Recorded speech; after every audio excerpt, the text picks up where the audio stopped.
Hello, ഇന്ന് നമ്മൾ ചെയ്യാൻ പോകുന്ന ഒരു വെറൈറ്റി ഐ ലുക്കാണ് കേട്ടോ. അധികം ഡാർക്കായിട്ട് കണ്ണെഴുതാൻ ഇഷ്ടമില്ലാത്തവർക്കും പിന്നെ സ്മോക്കി ഐ ഒക്കെ ഇഷ്ടമുള്ളവർക്കും പിന്നെ ചെറുതായിട്ട് വാലൊക്കെ ഇട്ട് എഴുതാൻ ഇഷ്ടമുള്ളവർ, നമ്മുടെ കണ്ണിച്ചിരി ചെറുതാണ്, കണ്ണെഴുതി കഴിയുമ്പോൾ ഇച്ചിരി കൂടി ചെറുതായി പോവോ എന്നൊക്കെ തിങ്ക് ചെയ്യുന്നവർക്ക് ഈ ഒരു ഐ ലുക്ക് അടിപൊളിയായിരിക്കും കേട്ടോ. അപ്പോൾ ഇതുപോലുള്ള വീഡിയോസൊക്കെ ഇഷ്ടമാണെങ്കിൽ ചാനൽ സബ്സ്ക്രൈബ് ചെയ്യാൻ മറക്കരുത്. നമ്മുടെ കൺപോളയുടെ തൊട്ട് മുകളിലായിട്ട് നമുക്ക് ഇങ്ങനെ ഒരു മടക്ക് ഭാഗമുണ്ട്. നമുക്ക് എല്ലാവരുടെ കണ്ണിന് ഇങ്ങനെ മടക്കിൻ്റെ ഒരു ഭാഗം വരും. ആ ഭാഗത്തോട്ട് ചെറുതായിട്ട് ആ മടക്ക് കണ്ട് ചെറുതായിട്ടൊന്ന് വളരെ തിന്നായിട്ടൊന്ന് നീട്ടി വരച്ചു കൊടുക്കുക കേട്ടോ.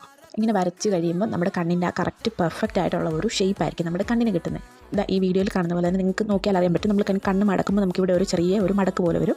ആ മടക്ക് ഭാഗമാണ് കറക്റ്റ് ഞാനിപ്പോൾ ഈ വരച്ച് കൊടുക്കുന്നത് കേട്ടോ. അവിടെ ചെറുതായിട്ടൊന്നിങ്ങനെ വരച്ച് കൊടുക്കുക. വരച്ച് കൊടുത്തിട്ട് പിന്നെ നമ്മുടെ അവിടുന്ന് ആ പോർഷനിൽ നിന്ന് അതിൻ്റെ എൻഡിൽ നിന്ന് നേരെ നമ്മുടെ കണ്ണിൻ്റെ വാല് ഇടുന്ന പോലെ തന്നെ ഒന്ന് ചെറുതായിട്ട് താഴേക്ക് ഇങ്ങനെ വരച്ച് കൊടുക്കുക. അപ്പോൾ പെർഫെക്റ്റ് ആയിട്ട് ഒരു വി പോലെ നമുക്ക് കിട്ടുന്നതായിരിക്കും. അല്ലെങ്കിൽ ഒരു വിങ് ലൈനറൊക്കെ നമ്മൾ വരയ്ക്കുന്ന പോലെ ഒരു ഷേപ്പ് നമുക്ക് കിട്ടുന്നതായിരിക്കും. പിന്നെ അതിനകത്ത് ലൈറ്റായിട്ടൊന്ന് ഫില്ല് ചെയ്ത് കൊടുക്കുക. ഞാനിവിടെ ഈ ഒരു ഐ ലുക്ക് ചെയ്യാൻ വേണ്ടി എടുത്തിരിക്കുന്ന ഐ പെൻസിലല്ല, നമ്മുടെ ഐബ്രോ ഒക്കെ എഴുതുന്ന ഒരു പെൻസിലുണ്ടല്ലോ, അതാകുമ്പോൾ അതിനധികം ഡാർക്കായിട്ട് ഒത്തിരി അങ്ങ് കണ്ണിലോട്ട് പടന്നു പോകത്തില്ല. അപ്പോൾ അതാകുമ്പോൾ ഇച്ചിരി തിക്കായിട്ട് അവിടെ ഇരിക്കുകയും ചെയ്യും.